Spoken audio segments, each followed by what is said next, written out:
porque se fue el live.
Soy Carmen Enit Acevedo, estamos esto es lo último, hoy es miércoles 29 de abril del 2020.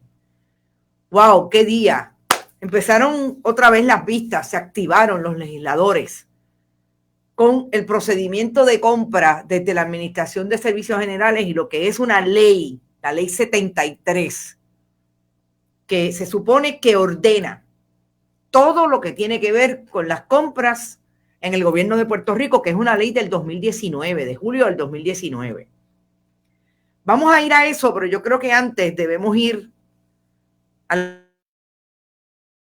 lo que pasó en abril. Fíjense que la gobernadora hizo pública su carta ayer, pero se la envió supuestamente al legislador el 27 de abril, al senador, presidente de la Comisión de Finanzas del Senado, poderosa comisión del Senado de Estados Unidos, Chuck Grassley. Porque es importante que hablemos de esa carta, porque me parece que sigue denotando bien claramente de lo que está hecha la gobernadora Wanda Vázquez Garcet cuando asume la función pública. Y antes voy a saludar a todo el mundo porque después se me van. Javier González está por ahí presente, gracias Javier. Margarita González, Ceiba en la casa, Nanisma Guerra, Iris Alicea, Wilber Rosario. Nanisma, tenemos una buena información que acaba de publicar el Nuevo Día con relación a la Universidad de Ponce. Claro, ya nosotros habíamos hablado de eso cuando entrevistamos al secretario, pero me parece que hay más información sobre lo que está haciendo el laboratorio de la Universidad de Ponce, Escuela de Medicina, que está atendiendo pruebas moleculares. Eso es una buena noticia. Johanna Rivera, I can hear it. ¿Lo puedes escuchar? Dale restart y vuelve porque estamos súper bien en sonido hoy. Eddie F. González Santiago, estoy, aunque se haya ido el live. No, si fue que volvimos y eso es parte del asunto. Mari Miró, te estoy escuchando, pero no te veo. Ya estamos aquí. De Sibone, está todo el mundo por ahí. Bueno, Margarita, ya la hablé de Margarita. Rosa Hernández, saludos. Desde Chicago, Lilian H. Ferrer, saludos Lilian y gracias por estar. La diáspora importante, Guaira Portrana, Gerardo Zamora. Hoy me ves en vivo, qué bueno Gerardo, Carmen Bruselas, Elsa Gómez, CJ Morales Ríos, también creo que es nueva. Desde Naranjito, que viva Naranjito, la tierra de mi querida amiga Lisette Morales Ferrer. Sandra García, saludos desde Boston. Sandra Pagán, desde Boquerón, escuchándote y qué calor. Acá está lloviendo, ¿sabes, Sandra? Johanna Rivera, Daisy Sánchez, saludos, colega. Y Carmen Bruselas, presente y en 4 canales. Mire, ahorita yo estaba leyendo la carta de Grassley, haciendo anotaciones, haciendo análisis, entrando en una presentación de la Fundación Periodismo Siglo XXI y viendo las vistas. Dígame si no somos multitasking. Estamos aquí, súper, hay buenas iniciativas para promocionar las cosas positivas también. Vamos a hablar de la carta de la gobernadora Wanda Vázquez Garcet. Cuando yo digo que es buena analizarla, porque es como las manifestaciones que hace la gobernadora cuando está en conferencia de prensa. Uno puede hacer análisis de sus movimientos del cuerpo, de la manera en que mira cuando se molesta, de la manera en que sigue con las manos, el conflicto nervios cuando está definitivamente en crisis. Dice su lema, Aulo Robles, que está desde Estocolmo. Excelente, Zulema. Bienvenida a Bonita Radio. Yes, we are. Igualmente es cuando le contesta una carta que ustedes saben que Grassley le envió a la gobernadora hace ya una semana, que es una carta bien puntual. Decíamos nosotros en el análisis que la puede haber escrito el precandidato a la gobernación del Partido Nuevo Progresista, Pedro Pierluisi, y empujarla Jennifer González, que es republicana, o Luis Fortuño, que creo que tiene un poquito de más pull, porque está allí en el cuadro económico del Partido Republicano y el Congreso de Estados Unidos. Bien específica con relación a las cosas que han pasado, no solamente en los 6-7 meses que la gobernadora sucesoral de Puerto Rico está en el poder, sino desde antes cuando era secretaria del Departamento de Justicia.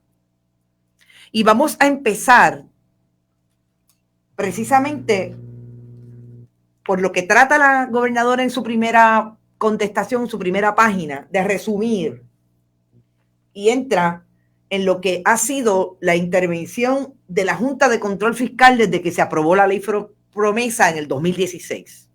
Es bien interesante que la gobernadora hable de esto. Realmente se aprobó y se implementó o se hizo ley para que llegaran a Puerto Rico en el 2016. Es bien interesante que quiera establecer que Puerto Rico tiene este gran problema de autogobernarse porque la Junta está ahí. Pero si ellos mismos fueron los que pidieron la Junta, es más, Pedro Pierluisi cabildió a favor de la Junta y después se convirtió en asesor de la Junta. Una gran contradicción. Piden la intervención, pero cuando está la intervención, les molesta la intervención.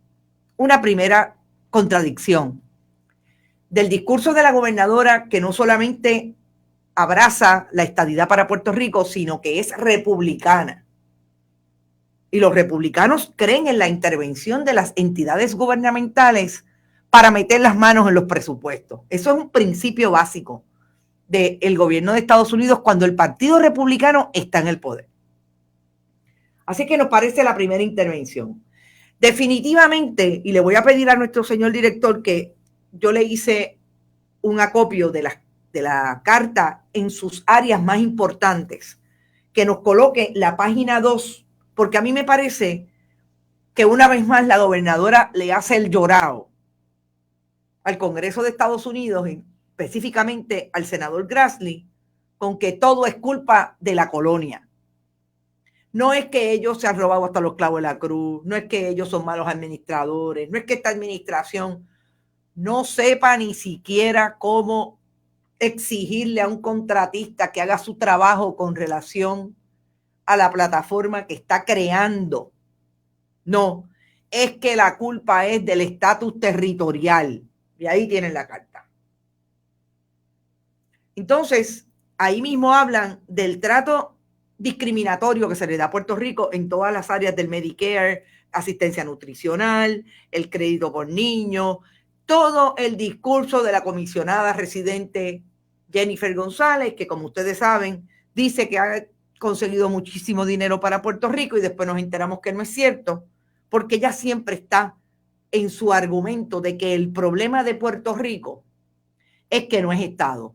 Pero ellos tuvieron una oportunidad desde el 2017, le prometieron a los estadistas que la estadidad iba a llegar por la cocina en los primeros 100 días, después se extendieron a 100 días más. Y en el 2020 todavía no hemos visto la imagen de la estadidad, ni siquiera en una foto.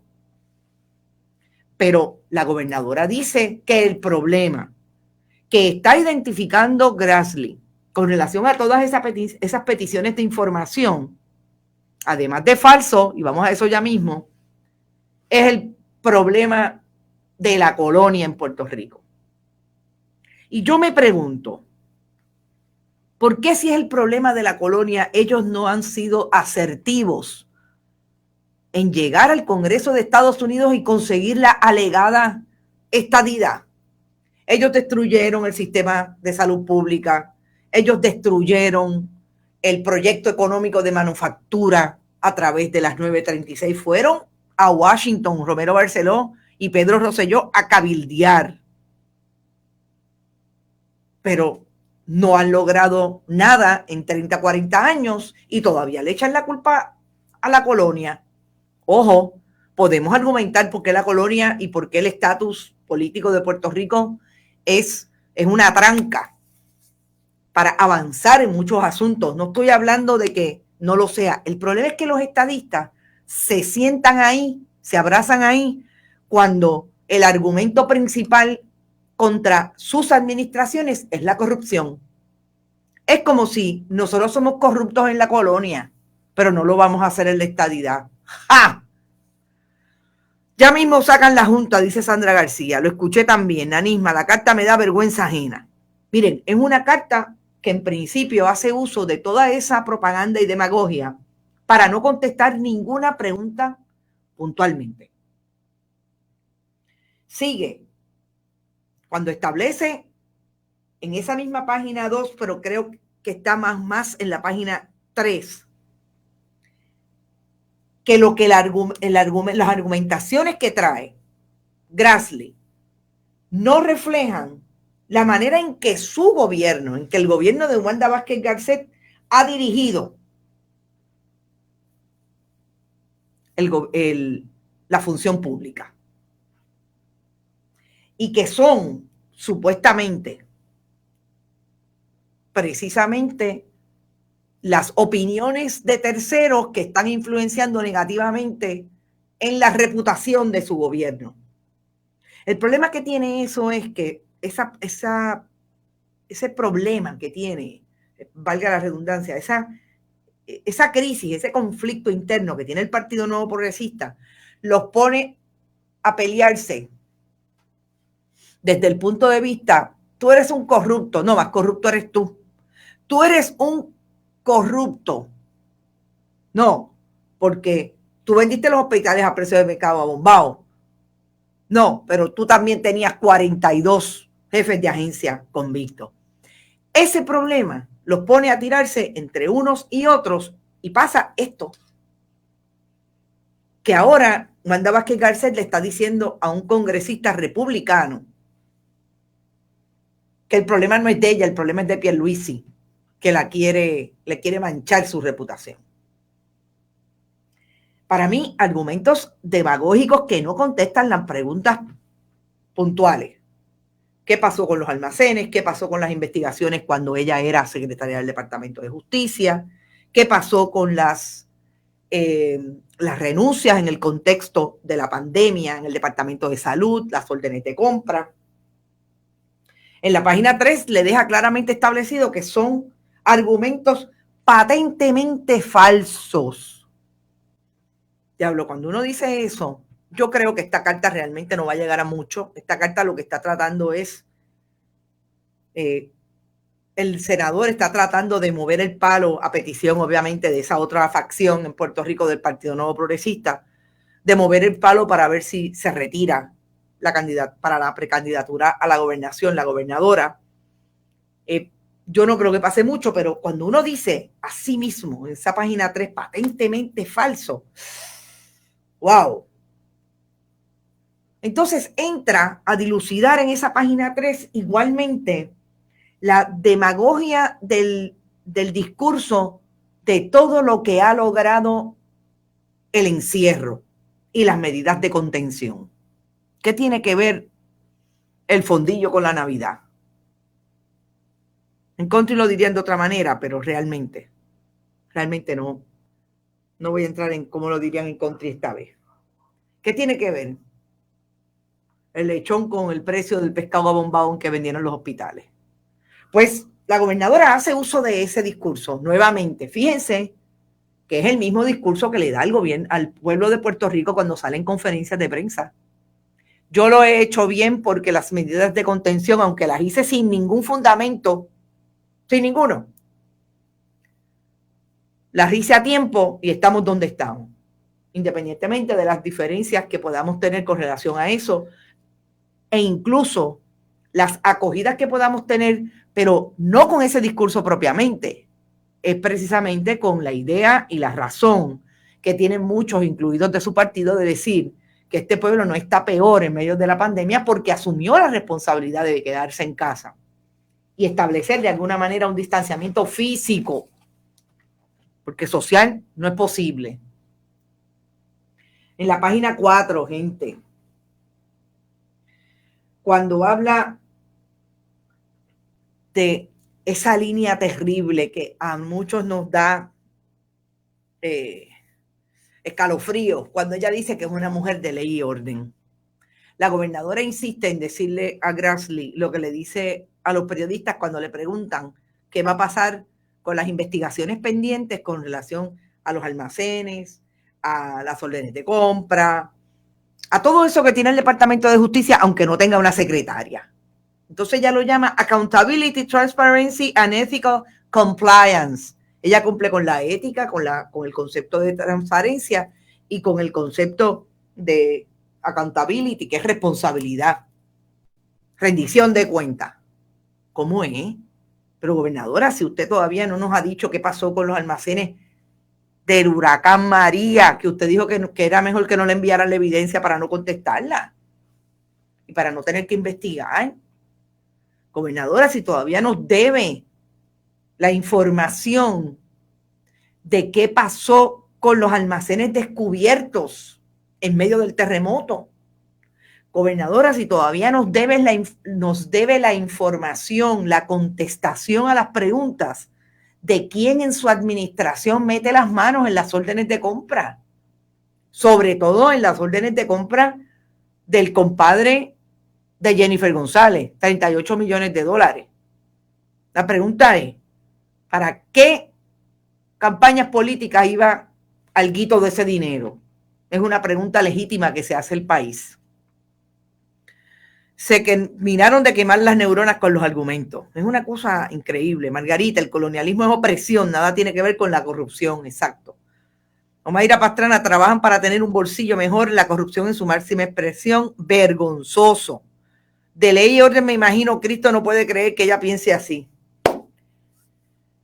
Que su récord habla por sí misma. Gobernadora, ese es su récord.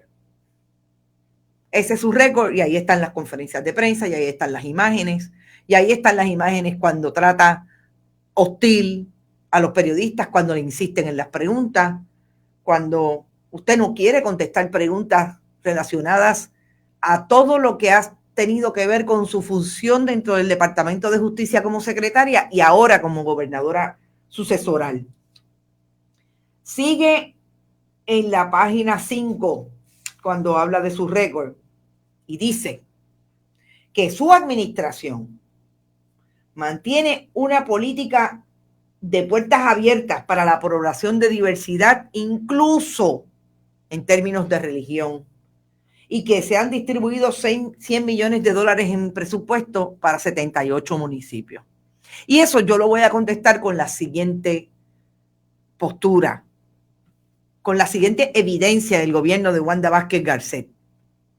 Wanda Vázquez Garcet tiene en el gobierno de Puerto Rico, no porque ella quiera, sino porque no han podido sacarla, a una procuradora de las personas de edad avanzada que nombró la pasada administración del Partido Popular, y esa es Carmen Delia Sánchez Salgado.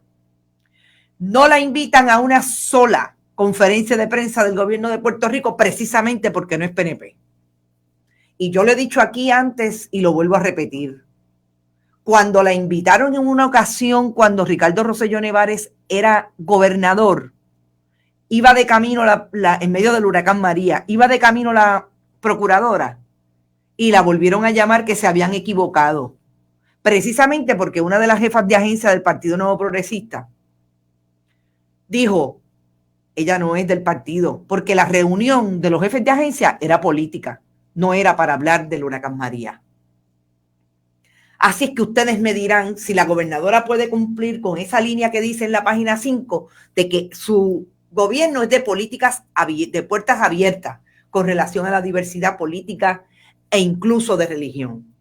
No puede ser, gobernadora, porque usted está demandada en el gobierno, en el Tribunal de San Juan, precisamente porque usted violenta la cláusula constitucional de separación de Iglesia y Estado cuando promueve a partir de las agencias públicas, específicamente en WIPR, al cristianismo como una línea directa entre el gobierno y las personas que viven en Puerto Rico, independientemente de que hay una cláusula constitucional, y usted lo sabe porque usted es abogada, que establece que el gobierno es laico y que no puede utilizar fondos para privilegiar un discurso religioso. Ahí está. La página 6. Mire, la página 6 tiene un antecedente precisamente en la política de la gobernadora, que cree que está ejerciendo la función de la gobernación desde el punto de vista de una fiscal. Como ustedes saben, la gobernadora fue fiscal del Departamento de Justicia. Y aquí les recuerda en la página 6 al presidente de la Comisión de Finanzas todo ese andamiaje, trasfondo profesional, y le dice que cuál es el problema con las diferencias que hay o los problemas que han tenido en órdenes de compra, como la de 1 millón de pruebas a $38, 38 millones, que todavía está saliendo información de que igual, ¿se acuerdan de Whitefish, que tenía aquel almacencito de una puerta en un campo de Montana y que le dieron un contrato de $600 millones? Pues parece que la corporación en Australia, más o menos así, parece que está en una marquesina y no hay evidencia de que le haya comprado pruebas a México. O sea, esto es... Y la 313 LLC, no hay evidencia ahora de que le haya comprado tampoco pruebas a la corporación que dice que le compró pruebas. Esas son las que no han llegado todavía. Pues en la página 6, a nuestro director que nos pueda ubicar esa porción del mensaje subrayado en esa carta, la gobernadora le dice al senador que ¿cuál es el problema si en Nueva York y en New Jersey ocurrió lo mismo? Hubo problemas con suplidores y con órdenes de compra, pero ya va más. Dice, esto que ha pasado en Puerto Rico ocurre en el gobierno en cualquier época de crisis.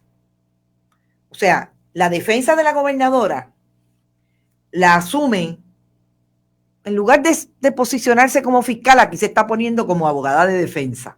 Fíjense qué conveniente. Soy fiscal, pero aquí me pongo como abogada de defensa.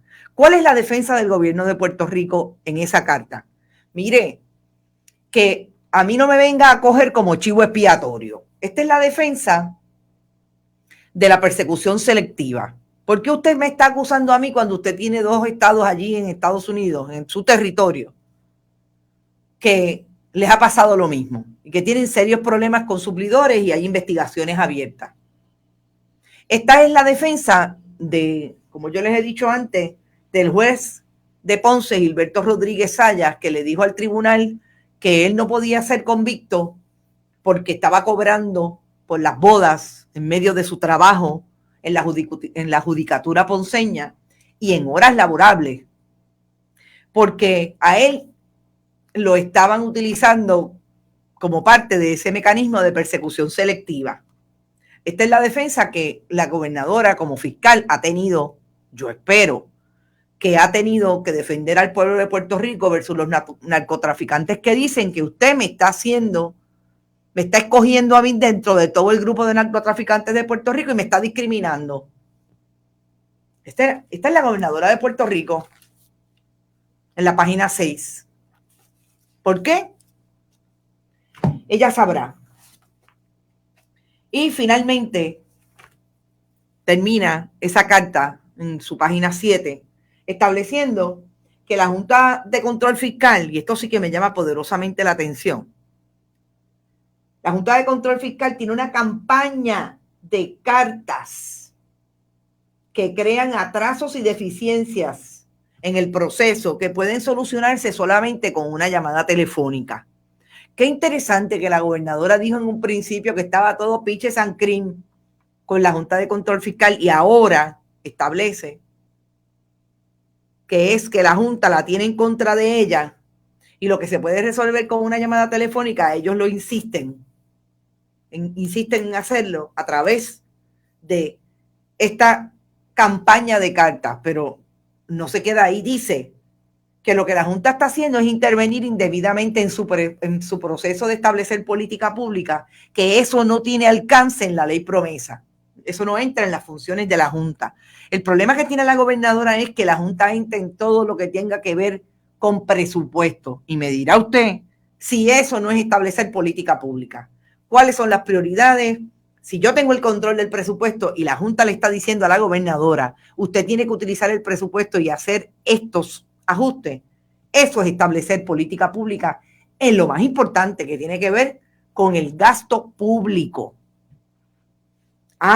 Lo tenían que pelear antes, gobernadora. Tenía que pelearlo cuando llegó a ser secretaria de Justicia. Tenía que pelearlo desde el Departamento de Justicia y si existe todavía, su división, Secretaría Auxiliar de Asuntos Federales, para intervenir con la ley promesa. Eso se está diciendo desde el día 1, que eso es intervención indebida. Pero usted era secretaria de Justicia de Ricardo Rosselló Nevares y ustedes nunca levantaron ese issue. Y si lo levantaron, ¿en qué quedó? O no tenían la gente para levantarlo. O no podían ir a litigar a Washington el asunto. Eso con relación a una carta que me parece que no dice mucho, pero dice demasiado de las ausencias de discurso de la función pública, sobre todo de lo que no le contestó la gobernadora al senador. En este país, Margarita, la defensa del que dice, mira al otro que lo hace peor que yo, eso me dice, exacto, exactamente. No, mire, yo esa parte no la podía creer, no la podía creer. Esta carta es lo mismo que la gobernadora insiste en decir en conferencias de prensa cuando le cuestionan precisamente las contradicciones y las diferentes versiones que ha tenido de tantos asuntos que son irregularidades desde el día 1 hasta el día de hoy, que estamos a 29 de abril. Rebeca Torres, investigar cuán cierto es que el sindicato de empleados de comedores escolares amenazan con votarle en contra a Wanda si los obliga a trabajar. Yo solamente sé que ese sindicato siempre ha tenido, y Nelia Ayala siempre ha tenido como una simpatía con los gobiernos del Partido Nuevo Progresista. De Ramón Cardona, si continuamos con la política de ojo por ojo, diente por diente, terminaremos tuertos y mellados. La carta es una cantinflada, punto. Lo que pasa es que yo me gusta ir sobre la carta para poder hacer los análisis correctos. Pero si ustedes creen que la carta es una evidencia de que el gobierno de Puerto Rico no puede decirle al país, ni a Grassley, ni al que le pregunte que ha hecho algo bien, vamos a las vistas públicas. En las vistas públicas se sientan hoy 5 funcionarios entre la Oficina de Manejo de Emergencias y la más importante a mi juicio, la Administración de Servicios Generales, que como ustedes saben debería ser la agencia que procure todo el procedimiento legal de las órdenes de compra y de las compras de servicios en el gobierno de Puerto Rico. Yo creo que una vez más queda claro que no es que no haya gobierno, es que los que están dentro del gobierno de Puerto Rico, hay unos elementos que ya los hemos visto antes, entre los que no son funcionarios y los que sí son funcionarios, y los que no son funcionarios son el grupo asesor científico, los 2 portavoces y los personajes entre el Departamento de Salud y la Fortaleza de Puerto Rico que metieron la mano en la orden de compra. Hacen literalmente lo que les da la gana con relación al proceso.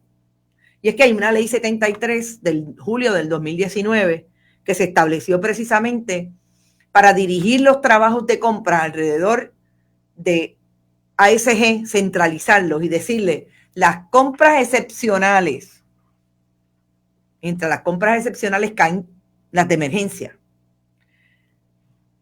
Y explicó la funcionaria Jacqueline Lozada, que es la secretaria auxiliar de adquisiciones, que a través de su persona, o sea, todo el procedimiento tiene que dirigirse a donde ella para que ella pueda aprobar, autorizar esa compra y que siga el curso.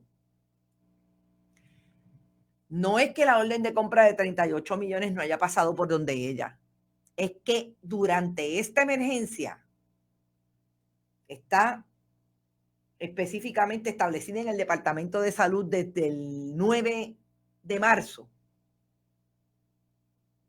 Entiendo si no me falla la memoria, ninguna de las compras que se han hecho han pasado por manos de esta funcionaria. O sea, no es que la de 38 millones esté ilegalmente autorizada, es que tampoco las demás.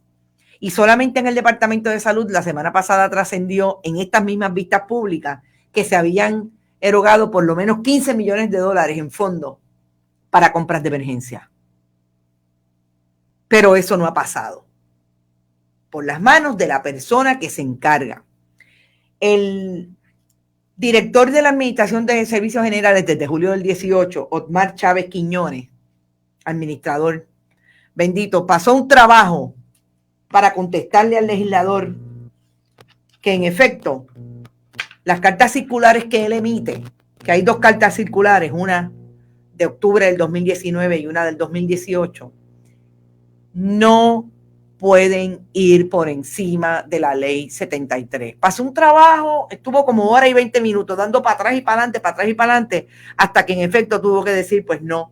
Es que si no está claro, pues es verdad, tengo que manejar el lenguaje de esa carta circular para atemperarlo a la ley, porque en efecto, mire, y eso es ley de procedimiento administrativo uniforme. Las cartas circulares en una agencia no van por encima de la ley. LEPAU son las siglas de esa ley. Como dice Elsa, hay un free for all. Aquí nadie sabe, aquí todo el mundo hace lo que quiera porque hay alguien del partido que lo llama y le dice, mira, esto es lo que tienes que hacer. Eneida Soto, qué calor bonito, saludos, espero estén bien, paz y salud, gracias. Eneida, Madeline Rivera Ramos también está por ahí, Luz Martínez, estas son las cosas que pasan en este país. Llegué, buenas tardes, Madeline. El tono de la contestación no fue el apropiado, además de defensivo, evadiendo los asuntos que se les requirió contestar. Así es, Lizeth Morales Ferrer, precisamente hablando de Naranjito, está por ahí. Realmente lo que establecen esas vistas hoy es lo que hemos visto desde el día 1. El gobierno de Puerto Rico no existe. Aquí lo que hay es país. Un país que está todos los días procurando tener más información. Yo tengo que decir que me siento de alguna manera compelida a seguir haciendo lo que estamos haciendo porque la gente, una audiencia como ustedes que está siendo muy consecuente, y recuerden, compartan. Rarísimo que no veo a Robert Baldwin por ahí dándonos las instrucciones de compartir y se lo agradezco muchísimo. Robert debe estar en algo allá por los estados donde él vive y ya mismo llegará o más tarde. Lo que sí pasa es que queremos mejor información, queremos tener la información con la que podamos tomar decisiones acertadas en esta alegada democracia y sobre todo seguir yendo sobre los diferentes asuntos y estableciendo contextos porque aquí nada está pasando por casualidad. Sí, hay un free for all, como dice Elsa Gómez. Me parece que el gobierno de Puerto Rico no se centra. La ausencia de la gobernadora dice mucho. Las intervenciones de las personas de campaña de la gobernadora, como Jorge Dávila, son cada vez peores. Lo menos que ha dicho Jorge Dávila es que los comedores escolares cierran en verano y nadie se muere de hambre. Qué bueno es hablar desde la zona cómoda, ¿verdad? Desde el privilegio de tener quien te lleve la compra a tu casa, etcétera, etcétera. Papo Donel, el gobierno de Puerto Rico se ha convertido en el banco personal de los dirigentes penepillos. Papo, saludos. Y ayer, Papo, dijiste algo que me gustaría comentar. Yo sé que tienes por lo menos 3 o 4 familiares en la línea de primera defensa del COVID-19. Te abrazamos desde Puerto Rico solidariamente contigo y con tu familia. Y sobre todo protección. Yo ayer no lo comenté, pero lo comenté ahí un poco entrando al asunto de el COVID. Lo comenté con la doctora Figueroa, que me parecía importante que llamáramos la atención de que en Estados Unidos, en Nueva York específicamente, se suicidó una médica del área de emergencia de uno de los hospitales más importantes de Manhattan, el Jacobi. Y lo quiero comentar precisamente porque ayer cuando hablábamos con la doctora Figueroa, me pareció bien honesto de su parte hablar de lo que precisamente son las intervenciones más problemáticas que tienen este tipo de profesional que está en la línea de defensa del COVID. Y es esa tensión y esa incapacidad que pueden tener algunos patronos de proveerles espacios para ventilar antes y después que salen de sus turnos de trabajo. Yo decía que el antes es importante porque no es nada mejor que cuando uno va para un área que sabe que es conflictiva en términos del riesgo, en términos de lo que nos estamos exponiendo, que alguien le dé un boost. Aquí estamos, repasar, recuerda las cosas que tenemos que hacer bien. Si tienes algún problema, comunícate, ¿verdad? En el mismo área de trabajo. Ese debriefing que hablaban al final, que yo creo que también hay que tenerlo en el principio de entrar a sus turnos de trabajo. Y en ese sentido me parece que hay que insistir en eso, no solamente con los patronos, con el gobierno de Puerto Rico, que esté claro que tienen que estar pendiente a esos trabajadores y trabajadoras, porque la verdad que la tensión es fuerte. Esa noticia de esta médica que se quitó la vida en medio después de un trauma, que decía que las 30 o 40 ambulancias que llegaban a su área de trabajo no podían bajar porque no había capacidad en el hospital para atender a las personas. Eso es fuerte, gente. Robert Baldwin está por ahí, solo aplicando la ley Rico salimos de estos pillos. Gracias. La presión de los médicos en esta crisis es muy fuerte. Elegir quién vive o no debe ser terrible. Eso también es una apuesta para un profesional brutal. Claro, el que no se muere de hambre vive en Miami con todo. Él no se muere de hambre, vive en Miami con todos los malhechores del partido dando su vida de jeque. Allá andan los Elías Sánchez de la vida y el famoso publicista de COI, Edwin Miranda. El karma llega y no escoge menú. Para el alma del suicidio, parte el alma el suicidio de esa doctora. Sí, a mí realmente me impactó muchísimo. Rubén Morales está por ahí.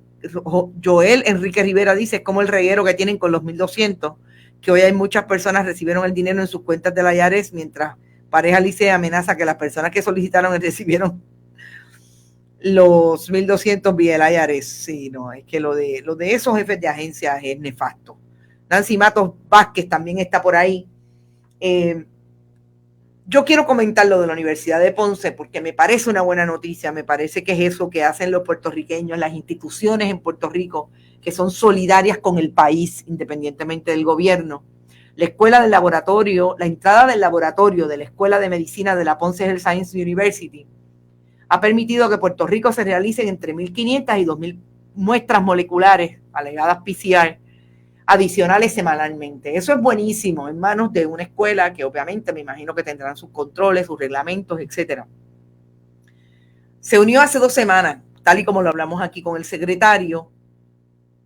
A veces me llama la atención lo tarde que están saliendo las historias en los medios tradicionales. Ya nosotros las hemos batido y debatido con los propios jefes de agencia y esta gente atrás. Nos hemos unido a los laboratorios de alta complejidad de la isla, dice la doctora Kenira Thompson, presidenta de la Ponce Medical y vicepresidenta de investigación de la universidad. Ha recibido de 40 a 70 personas diariamente por cita previa, administrándoles la prueba mediante un sistema de cervicarro en las instalaciones de la universidad. Eso es excelente. También han recibido muestras de hospitales y de otros laboratorios privados del país que no tienen la capacidad de procesarlas en sus instalaciones. Ya llevamos casi 1.000 procesadas. Excelente también. Esto lo que me dice es que el problema parece que no es que no estén por ahí disponibles, es que nadie las recoge y nadie tiene una estadística unificada. Lo que siempre hemos dicho. Las pruebas, que el Departamento de Salud no sabe dónde están, pero aparentemente se están administrando. Lo que no hay es un número real de cuáles son. Sigue siendo lo mismo. Esta escuela de medicina se une al Laboratorio Clínico Toledo, a Borinquen, Immunoreference Lab, CorePlus y Quest Diagnostics. Importante. Sobre las pruebas rápidas, advirtió que pueden surgir falsos positivos y eso negativos, lo sabíamos, dependiendo del día en que se tomó la prueba a la persona y si había o no desarrollado defensas contra el virus. La recomendación es hacer la prueba confirmatoria, que esa es la de PCR, la molecular, con los que hayan arrojado a la prueba rápida resultados positivos y negativos. Exacto, es una confirmatoria, es la molecular la que hay que hacer. La importancia de las PCR, obviamente, habla de eso. Si no se hacen bien, es posible que sea un falso negativo. Si no te molesta, la prueba no se hizo adecuadamente. El paciente puede hasta sangrar y se le aguan los ojos. Qué interesante, ese dato no lo sabíamos. Si usted quiere, puede comunicarse directamente con la Escuela de Medicina de Ponce, hacer una cita y hacer la prueba. A mí me parece importante. Robert Baldwin, tengo entendido que un técnico de medicina MT que es latino, posiblemente puertorriqueño, también se suicidó días antes de la doctora de Nueva York. Lo usan rastreramente para esconderse, dice Gladys. Julio César, Tacho, eso no se sabe ni dónde está parado. Ellos están ajenos a la realidad. Julio César Correa, gracias por tu comentario. Tú también eres nuevo, no te había visto. Bueno, es la 1:42 de la tarde. Vamos a insistir en ver las vistas. A las 5 de la tarde tenemos otro programa para traer el análisis de lo que nos haya faltado. Sigue siendo el Departamento de Salud uno de los grandes retos. Uno de todos los retos que tiene el gobierno de Puerto Rico, porque todas las agencias públicas son un reto. Aparentemente el sistema del Departamento del Trabajo, del pedido de desempleo bajo la ley federal de emergencia, de desastre, está otra vez funcionando. Es importante decirles algo con relación a eso. El Departamento del Trabajo, bajo las administraciones de Román Velasco, Víctor Rivera, le habían quitado a Evertec, sobre todo estoy segura que la de Román Velasco, le habían quitado a Evertec ese contrato precisamente porque tenían un problema de que no le daban mantenimiento al sistema y después venían a establecer que como no le habían pagado, pues no, el sistema estaba bajo. Es para que ustedes vean de lo que estamos hablando. Ayer la secretaria, que para mí lo hizo muy bien, trajo al de Evertec, no, explícale tú, porque el problema es tuyo. Ahora, tiene que ser fuerte la secretaria, porque si el problema no es del Departamento del Trabajo y es del contratista que está recibiendo dinero público, son ellos los que tienen que resolver. Y la secretaria sabemos que tiene un problema de sapienza, de sabiduría. Debió haber sido muy bien una directora de departamento, no la secretaria del Departamento del Trabajo. Teri Alemany estaba por ahí. 1:44, nos vamos a seguir viendo las pistas, vamos a seguir trayendo información de la que tenemos para hacer análisis. Si hay nueva información, también la traemos. Recuerde, vaya a bonitasradio.net si le parece que puede donar. Vaya a Facebook. Siempre comparta los contenidos. YouTube, importante, los puede compartir igualmente. iVoox y iTunes. Y seguimos hablando de esto y otros temas a las 5 en Qué Palo es Noticia. No nos olvide que pasen buenas tardes y nos vemos a las 5. Tengo una sorpresa. Por ahí vi un video. Lo tiene el director y vamos a terminar con este video para que en el encierro tengamos otros acompañantes. Habla Joaquín Sabina. Dice Joan Margarit que la libertad es una librería. Qué bien dicho. También dijo Borges que concebía el paraíso como una biblioteca. Firmo con entusiasmo ambas cosas, pero para mí además, que soy miedoso y me dan miedo muchas cosas, justo el confinamiento no, porque tengo muchos libros. Yo recuerdo algunas veces de esas que los aviones se duermen y estás en una estación de tránsito en cualquier país absurdo durante 12 horas esperando que salga el avión o que lo arreglen pronto, que todo el mundo a mi alrededor está desesperado. Yo no, yo estoy feliz porque tengo un libro. Y los libros acaban con la soledad. Hace muchísimos años que yo no estoy solo desde que aprendí a leer. Me parece fundamental eso, porque no hay mejor remedio para el confinamiento que no estar. Si uno tiene un libro, si puede vivir tantas vidas aventureras y extrañas y ajenas, si puede uno viajar por tantos países sin salir de su casa. a los que estéis confinados y no tengáis un libro a mano, os recomiendo, y me lo vais a agradecer, que os lo consigáis y ya no estaréis nunca más solos ni confinados. Un abrazo enorme.